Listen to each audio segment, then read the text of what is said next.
Это первое в новом году волшебного дракона, символизирующего наступление прекрасного будущего видео, я бы хотел посвятить тем, на чью долю выпало самое сложное испытание земной жизни – потерять своих половинок, свою истинную любовь и бесценных детей. Я хочу передать вам утешение и свою уверенность в том, что никакой смерти в привычном земным обитателям смысле на самом деле не существует, что разлука с любимыми временная, и всех нас ждет радостное и счастливое воссоединение с ними. Когда самая страшная трагедия пришла в мою семью, я, как и многие другие, днями и ночами сидел в интернете и искал информацию о продолжении жизни после смерти физического тела. Мой духовный разворот только начинался, я еще не получил нужных знаний, не обобщил их, не увидел совпадений и закономерностей, уверенно подтверждающих факты, и потому копался в огромном массиве не вполне качественных данных, пытаясь отделить зерна от плевел и мух от котлет.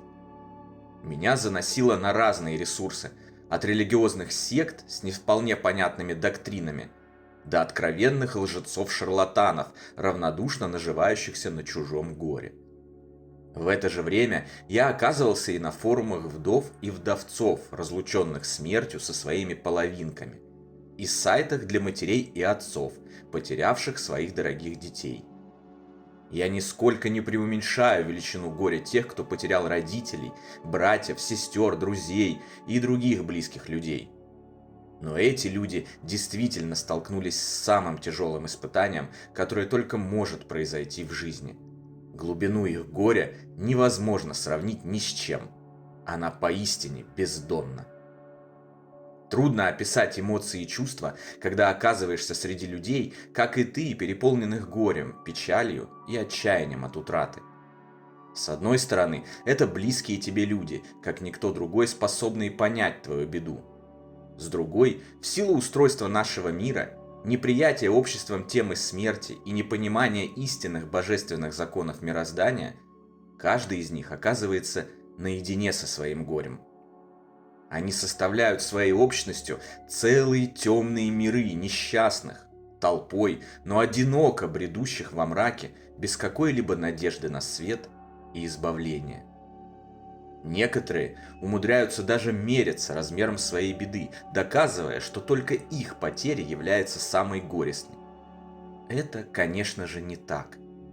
На самом деле все мы, временно разлученные со своими родными и любимыми, находимся в одной лодке и должны не соревноваться друг с другом размером горя, а протянуть друг другу руку помощи. Оказавшись в таком обществе горя и отчаяния, еще тогда, когда у меня почти не было знаний, и несмотря на собственные печали, мне очень захотелось помочь. Хотя бы на малюсенькую капельку снизить невыносимые боль, мучения и страдания людей. И вот сегодня, при помощи проверенных и подтвержденных знаний, я, наконец, могу это сделать уверенно и эффективно посредством этого канала, а также наших книг «Жизнь после жизни есть, я знаю» и «Онкология и душа». Дорогие вдовы, вдовцы, матери и отцы, несмотря на то, что сейчас вы сталкиваетесь с невыносимой болью и страданиями, которые подчас не может понять никто другой, ваши мучения не напрасны и не продлятся вечно. Более того, вы должны знать, что все идет согласно божественному плану. Даже самые ужасные события или те, кои только кажутся таковыми, случаются не просто так. Ни одно испытание не дается тому, кто не в силах его пройти, а цели этих испытаний делают нас и окружающий нас мир лучше, развивают нашу бессмертную душу и обеспечивают нам великолепную жизнь в потустороннем мире после того, как завершится жизнь земная. Ни секунды не сомневайтесь в абсолютном факте. Ваши половинки, ваша любовь, ваши прекрасные детки не умерли. Наоборот, после своего перехода на ту сторону, они только родились. начали настоящую жизнь, вышли в огромный, удивительный, прекрасный, по-настоящему реальный мир после недолгого пребывания в нашей унылой земной прихожей. Сейчас они гораздо более живы, чем были до своего перехода. Откуда у меня такая уверенность, спросите вы? Дело в том, что от рождения мне был дан дар обнаруживать закономерности во всем. От событий, происходящих вокруг меня, до программных ошибок в компьютерных играх. Мое сознание само складывает разрозненную информацию, поступающую из разных источников, и как будто подсвечивает мне совпадающие части, организующие в итоге совокупность истины. За время исследования потустороннего мира я изучил десятки тысяч источников информации за тысячи лет существования человечества. Эти источники базируются на знаниях и опыте огромного множества людей, от гениальных ученых до таких же простых граждан, как мы с вами. Эти знания получены в разные годы, в разных частях света, независимо друг от друга, независимо от каких-либо различий между их авторами. Во многих случаях эти знания получались бывшими скептиками, под давлением фактов, в итоге менявшими свое мировоззрение на противоположное. Мое сознание выявило определенное количество закономерностей и совпадений в этих исследованиях и источниках и определило, что в общем и целом все их выводы совпадают. Все это исключает даже самую малейшую возможность притянуть материалистические объяснения абсолютно доказанного факта продолжения жизни после биологической смерти. Жизнь после смерти доказана. Доказана давно и уверенно. Доказано множество раз в разных независимых исследованиях и изысканиях, разными независимыми друг от друга людьми, жившими на Земле в разные же времена. Доказано разными способами, методами и инструментами. А то, что и поныне некоторые умудряются заявлять, что ответа на вопрос о том, продолжается ли жизнь за гробом, нет, это тотальное невежество, слепой предрассудок или же вовсе откровенная ложь. Можно до бесконечности отстаивать свои устаревшие знания и утверждать, что недавно изобретенный телефон – это шарлатанство и чревовещание, как это было продемонстрировано одним видным ученым на презентации этого изобретения 150 лет назад. Но телефон от этого не перестанет быть телефоном, и спустя какое-то время все равно окажется в каждом доме в качестве удобного средства коммуникации. Точно так же можно до бесконечности утверждать, что жизни после жизни нет. Человек рождается в материальном мире, живет 60-80 лет, умирает и от него ничего не остается. Истина, базирующаяся на миллионах исследований за несколько сотен лет с одинаковыми выводами, от этого не перестанет быть истиной. Но такова уж наша наука. Она неразрывно связана с земными ценностями. Деньгами, репутацией, положением в обществе, высокими должностями и званиями, регалиями, наградами и прочими безделушками, которыми так дорожат ученые, страшащиеся потерять все это, если их уличат в ошибке или исследовании пока еще не познанных, считающихся паранормальными областей нашей бесконечной и бесконечно удивительной Вселенной. По большей части, именно поэтому общество на протяжении 100 с лишним лет загоняется в атеизм, бомбардируется материализмом и убеждается в том, что за смертью нет ничего живого, мы просто исчезаем из мироздания навсегда.